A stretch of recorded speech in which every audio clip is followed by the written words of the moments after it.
Assalamualaikum warahmatullahi wabarakatuh. Kali ini kita akan mempelajari kelas 5 tema 7 peristiwa dalam kehidupan.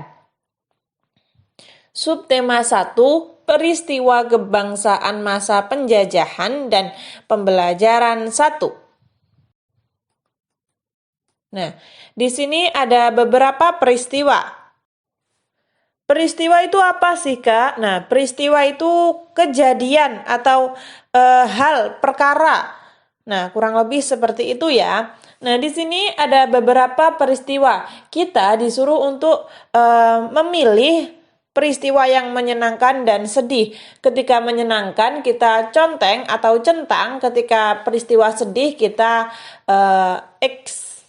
Nah, ini menang lomba lalu sakit. Mana yang menyenangkan? Ya, yang menyenangkan adalah lomba. Maka kita centang pada lomba. Menang lomba dapat piagam. Nah, untuk sakit itu peristiwa tidak menyenangkan. Lalu, nah di sini juga ada dua peristiwa. Jatuh dari sepeda dan merayakan ulang tahun. Nah, jatuh dari sepeda itu hal yang tidak menyenangkan atau peristiwa yang tidak menyenangkan. Sedangkan merayakan ulang tahun itu adalah peristiwa yang menyenangkan. Tuh. Rumah kebanjiran dan tamasya ke kebun binatang. Nah, rumah kebanjiran itu hal yang tidak menyenangkan, sedangkan tamasya ke kebun binatang itu hal yang menyenangkan. Nah, itulah peristiwa ya teman-teman. Kadang ada yang menyenangkan, kadang ada yang menyedihkan. Lalu, pernahkah kalian lihat tanaman ini? Ini adalah cengkeh. Rempah-rempah begitu berlimpah di bumi Indonesia. Melimpahnya rempah-rempah dapat meningkatkan kesejahteraan masyarakat Indonesia. Namun, rempah-rempah yang begitu melimpah juga membuat bangsa-bangsa di Eropa berusaha untuk menguasai perdagangannya. Nah, di sini ada beberapa pertanyaan tentang seputar rempah-rempah. Mengapa bangsa Eropa berhasrat memonopoli perdagangan rempah-rempah? Karena harga jual rempah-rempah di Eropa pada waktu itu sangat tinggi. Lalu, seberapa tinggikah nilai ekonomis rempah-rempah di mata bangsa Eropa? Semahal emas. Jadi rempah-rempah itu semahal emas ya teman-teman. Masyarakat Eropa sangat membutuhkan rempah-rempah untuk industri obat-obatan dan bumbu masak. Apa hubungan rempah-rempah dan penjajah di Indonesia? Nah, dulu itu Eropa mengalami kesulitan mendapatkan rempah-rempah dan sedikit ada konflik dengan Turki. Hal itu menyebabkan permusuhan antara bangsa Turki dengan bangsa Eropa, sehingga pasokan rempah-rempah jadi tersendat. Oleh karena itu, mereka berusaha mencari sendiri daerah penghasil rempah-rempah dengan melakukan penjajahan terhadap negara-negara yang kaya akan rempah-rempah. Nah, di Indonesia itu kaya akan rempah-rempah. Indonesia itu bisa ditanami segala jenis tanaman ya teman-teman. Batang ditanam itu pun jadi singkong. Lalu biji ditaruh di tanah itu langsung jadi bibit, langsung jadi pohon. Nah, kurang lebih seperti itu. Tanah kita itu tanah kaya loh teman-teman. Kaya akan sumber daya alamnya, kaya akan kesuburan tanahnya, dan lain sebagainya. Salah satu peristiwa tidak menyenangkan yang dialami oleh bangsa Indonesia adalah penjajahan yang berlangsung cukup lama. Nah, kita aja dijajah Belanda itu 3,5 abad. Banyak sekali ya. Lalu cengkeh. Cengkeh memiliki manfaat sebagai bumbu masak. Cengkeh digunakan dalam bentuk bunga utuh atau dalam bentuk bubuk. Cengkeh dimanfaatkan oleh bangsa Cina dan Jepang sebagai dupa. Selain itu, minyak cengkeh digunakan sebagai aromaterapi dan obat sakit gigi. Pohon cengkeh banyak manfaatnya, sehingga menjadikan bernilai ekonomis tinggi.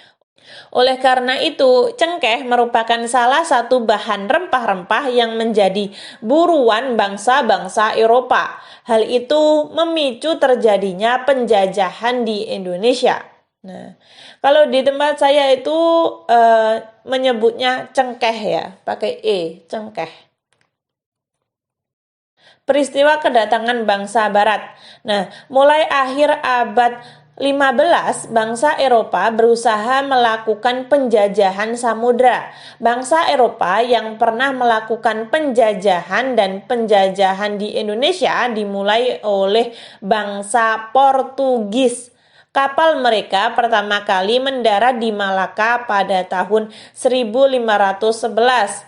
Berikutnya ialah bangsa Spanyol yang mendarat di Tidore, Maluku pada 1521. Kemudian disusul oleh bangsa Inggris dan Belanda. Kapal-kapal Belanda pertama kali mendarat di pelabuhan Banten adalah tahun 1596. Wow, banyak sekali ya yang menjajah Indonesia. Faktor-faktor pendorong penjajahan samudra antara lain sebagai berikut. Nah, ini.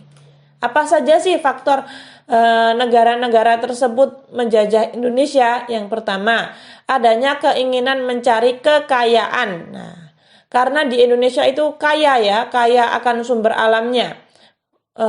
Terutama dalam hal rempah-rempah.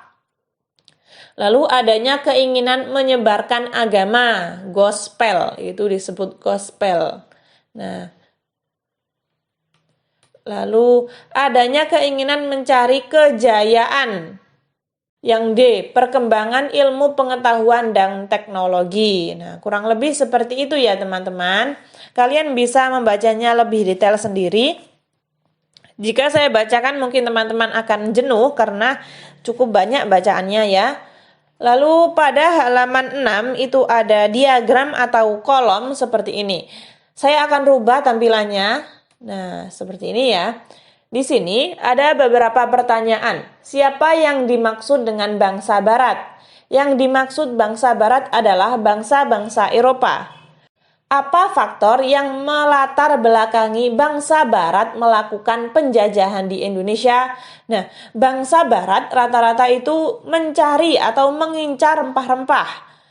Juga tadi ada disebutkan itu ingin menyebar agama dan lain-lain ya.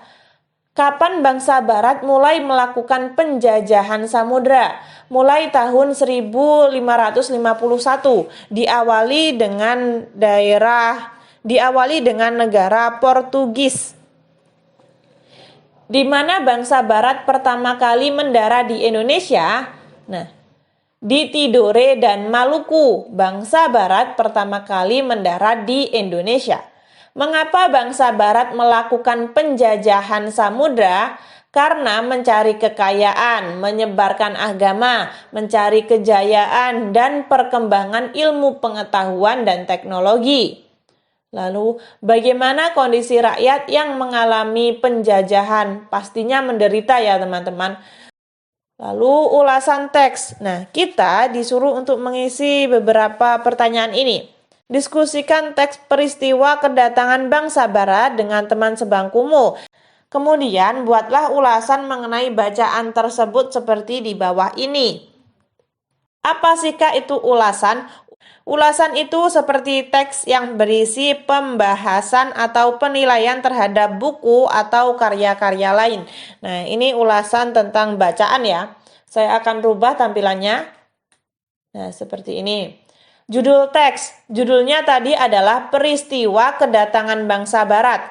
Bagian yang paling menarik menurut saya adalah harga rempah-rempah sangat mahal, semahal emas. Wow, keren itu teman-teman. Seharusnya bangsa kita harus kaya ya dulu karena rempah-rempahnya seperti emas harganya. Bangsa Eropa yang datang pertama kali adalah Portugis atau bisa disebut Portugal. Informasi penting, faktor penjelajahan dalam penjajahan bangsa Barat adalah 1. Mencari kekayaan, 2. Menyebarkan agama, 3. Mencari kejayaan, dan iptek. Pendapat saya tentang teks ini, Menurut saya, teks tentang peristiwa kedatangan bangsa Barat itu bagus dan bermanfaat untuk menambah pengetahuan tentang sejarah bangsa Indonesia. Lalu, saya menyarankan atau tidak menyarankan teks ini karena, saya menyarankan karena teks ini berisi pengetahuan yang bermanfaat tentang sejarah perjuangan bangsa Indonesia. Dari teks tersebut kita dapat belajar betapa hebatnya para pahlawan kita. Kita lebih menghargai mereka dan cinta akan tanah air. Nah, lalu di sini pada halaman 8 ada beberapa pertanyaan. Nah, ini ada beberapa pertanyaan tentang kedatangan bangsa Portugis di Indonesia, kedatangan bangsa Spanyol, dan kedatangan bangsa Belanda. Kak, Inggris kok nggak diikutkan? Ya, nanti. Lalu kita akan membahas terlebih dahulu Portugis ya. Saya akan rubah tampilannya seperti ini. Nah, kedatangan bangsa Portugis di Indonesia. Tahun berapakah bangsa Portugis ke Indonesia? Nah, bangsa Portugis itu bangsa yang pertama kali menjajah, yaitu tahun 1511. Tempatnya di pantai utara Sumatera dan daerah Malaka. Tujuannya apa sih, Kak? Nah, tujuannya untuk mencari daerah penghasil rempah-rempah dan menguasai pelabuhan Malaka sebagai pusat perdagangan. Peristiwa-peristiwa penting yang terjadi. Nah, jatuhnya Malaka ke tangan Portugis, membangun benteng di Ternate. Reaksi masyarakat. Awalnya diterima dengan baik kedatangan Portugis dan mendukung Sultan Ternate. Akan tetapi, akhirnya perlawanan terjadi terhadap Portugis yang bertindak sewenang-wenang. Nah, kurang lebih seperti itu ya teman-teman. Kedatangan bangsa Spanyol di Indonesia. Nah, kedatangan bangsa Spanyol di Indonesia itu pada tahun 1521. Tempat daerahnya di Pantai Tidore, Maluku. Tujuan bangsa Spanyol datang ke Indonesia untuk menyebarkan agama. Tapi tidak hanya itu, bangsa Spanyol juga ingin perdagangan rempah-rempah. Lalu peristiwa-peristiwa penting yang terjadi. Nah, dulu ada peristiwa perjanjian Saragoza antara Spanyol dan Portugis yang menyebabkan Spanyol harus pergi meninggalkan Maluku. Namun Portugis tetap berada di Indonesia. Reaksi masyarakatnya. Awalnya diterima dengan baik, akan tetapi akhirnya terjadi perlawanan. Lalu bangsa Belanda. Nah, bangsa Belanda sendiri itu paling lama sendiri ya menjajah Indonesia sampai 3,5 abad. Nah, lama sekali ya. Bangsa Belanda pertama kali ke Indonesia pada tahun 1596. Tempatnya itu di Pelabuhan Banten. Tujuannya mencari daerah penghasil rempah-rempah. Peristiwa-peristiwa yang penting terjadi adalah pembentukan VOC, pembentukan pemerintahan kolonial Belanda. Sebenarnya banyak sekali ya peristiwa penting yang terjadi ketika bangsa Belanda ke Indonesia. Namun di sini saya hanya menuliskan 2 saja.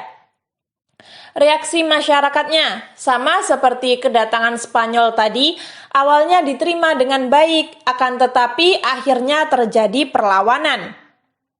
Lalu, apa sih itu gospel, gold, dan glory? Nah, gold adalah adanya keinginan untuk mencari kekayaan. Jadi para penjajah itu datang ke Indonesia dengan berbagai tujuan. Ada yang gold, ada yang gospel, ada yang glory. Nah, lalu yang gospel itu adanya keinginan untuk menyebarkan agama.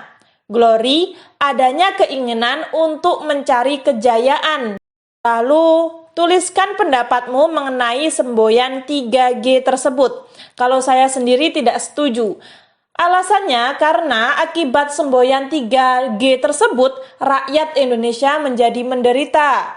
Menderitanya gimana sih, Kak? Nah, menderitanya yang pertama, kekayaan yang ada di Indonesia itu dikuras habis-habisan oleh bangsa Eropa. Yang kedua, adanya pemaksaan terhadap agama tertentu kepada rakyat Indonesia. Yang ketiga, rakyat Indonesia menjadi sangat tertindas.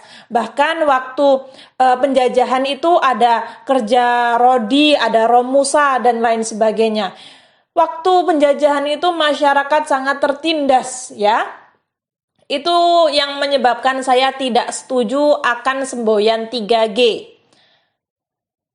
Seandainya aku menjadi rakyat Indonesia pada masa itu, aku akan menolak kedatangan bangsa-bangsa Eropa di Indonesia. Penjajah menyengsarakan kehidupan rakyat Indonesia. Sikap para penjajah awalnya baik, namun pada akhirnya kelihatan juga sifat aslinya, yaitu sifat menindas dan kejam. Nah, kalian bisa mencoret beberapa kata yang sudah saya garis merah itu ya. Di antara rempah-rempah yang ingin dimiliki bangsa Eropa adalah cengkeh. Nah, ini gambar cengkeh ya. Untuk mengambil manfaat cengkeh secara maksimal setelah dipetik, cengkeh kemudian dikeringkan dengan cara dijemur. Selama proses penjemuran terjadi, perubahan warna cengkeh yang semula kuning menjadi kehitam-hitaman atau coklat. Nah, seperti pada gambar ini ya. Awalnya kan warnanya hijau ya. Setelah dikeringkan, lama-kelamaan warnanya akan menjadi hitam kecoklat-coklatan. Nah, waktu pengeringan itu terjadi proses perpindahan kalor. Kemarin kita sempat membahas tentang proses perpindahan kalor di tema 6. Nah, lalu sifat-sifat benda. Mungkin kalian bisa membacanya sendiri pada halaman 11 ya, 11 sampai 12. Sebenarnya saya ingin membacakan, tapi mungkin kalian akan jenuh ketika saya membacakan karena bacaannya banyak sekali ya. Intinya dalam bacaan ini banyak benda-benda di sekeliling kita yang memiliki sifat cair, padat, dan gas. Apa saja itu? Nah, mari kita bahas. Sebelum kita bahas apa saja sifat-sifat benda cair, gas, dan padat, kalian disuruh untuk melakukan percobaan. Nah, percobaan pertama ini 2 buah pensil, penghapus pensil, peraut pensil, dan buku catatan. Nah, silahkan kalian melakukan percobaan. Di sini saya punya beberapa ide. Enaknya ini saya buat video percobaan, saya terapkan langsung atau cukup teori seperti ini. Nah, kalian bisa tulis di komentar ya. Lalu langkah-langkah kegiatan. Nah, setelah kalian melakukan percobaan pertama, apa ujung pensil berubah bentuk setelah diraut? Jawabannya iya, berubah. Ujung pensil yang awalnya itu tumpul ketika diraut maka akan menjadi lancip. Lalu, apakah ujung karet penghapus pensil berubah bentuk setelah digosokkan? Iya, berubah. Apa kesimpulannya? Nah, kesimpulan dari percobaan yang pertama adalah suatu benda padat dapat diubah dengan perlakuan tertentu, seperti diberi panas, diberi tekanan yang tinggi, atau diberi perlakuan secara fisik. Nah, contohnya tadi ujung pensil dan karet penghapus. Lalu percobaan kedua. Percobaan ini alat dan bahannya gelas yang diisi air, wadah, lalu nampan atau papan kayu. Nah, langkah-langkah kegiatan kalian bisa membacanya sendiri ya. Ini adalah percobaan untuk benda cair. Nah, bentuk permukaan air di gelas saat sebelum dan sesudah dimiringkan adalah tetap mendatar. Bentuk permukaan airnya baik sebelum maupun sesudah dimiringkan. Apa yang terjadi ketika air dituangkan ke dalam wadah yang lain? Nah, yang terjadi bentuk dari air mengikuti wadah karena benda cair itu mengikuti wadahnya ya teman-teman. Bagaimana cara air tersebut dapat mengalir? Air mengalir ke tempat yang lebih rendah. Apa yang terjadi ketika air dituangkan ke tanah? Nah, yang terjadi air tersebut akan meresap ke dalam tanah, sehingga air di permukaan tanah tersebut lama-kelamaan akan habis. Pernahkah kalian menyiram bunga ibu kalian? Nah, ketika kalian menyiram bunga, itu kan tanahnya akan lembab. Yang awalnya tanah kering menjadi lembab, kurang lebih seperti itu. Airnya tidak menggenang di atas, tapi airnya meresap ke dalam tanah. Lalu pada nomor 5, bagaimana cara air tersebut dapat mengalir? Air mengalir ke tempat yang lebih rendah. Apa yang terjadi ketika air dituangkan ke atas tanah? Kemanakah air itu mengalir? Nah, lama-kelamaan air yang disiram di atas tanah itu akan habis. Dikarenakan air ternyata masuk ke dalam tanah melalui celah-celah atau pori-pori tanah. Apa kesimpulanmu? Kesimpulan dari percobaan benda cair tadi adalah benda cair bentuknya tidak tetap, selalu mengikuti bentuk wadahnya. Bentuk dari permukaan air adalah datar. Benda cair bersifat mengalir ke tempat yang lebih rendah, menekan ke segala arah serta meresap melalui pori-pori atau celah-celah. Setelah itu, percobaan terakhir ya, percobaan ketiga. Ini gelas plastik, ember, air, buku catatan. Kira-kira ini percobaan sifat benda cair, gas, atau padat. Ada yang tahu? Nah, apa yang terjadi pada saat kamu membenamkan gelas tersebut? Nah, gelas akan terangkat kembali karena mendapat dorongan atau tekanan udara yang terperangkap dalam gelas tersebut. Nah, dulu waktu saya kecil itu saya suka main gayung waktu di kamar mandi. Nah, pernahkah kalian bermain seperti itu? Itu juga menunjukkan adanya adanya benda gas di situ ya. Lalu apa yang terjadi pada saat gelas dimiringkan?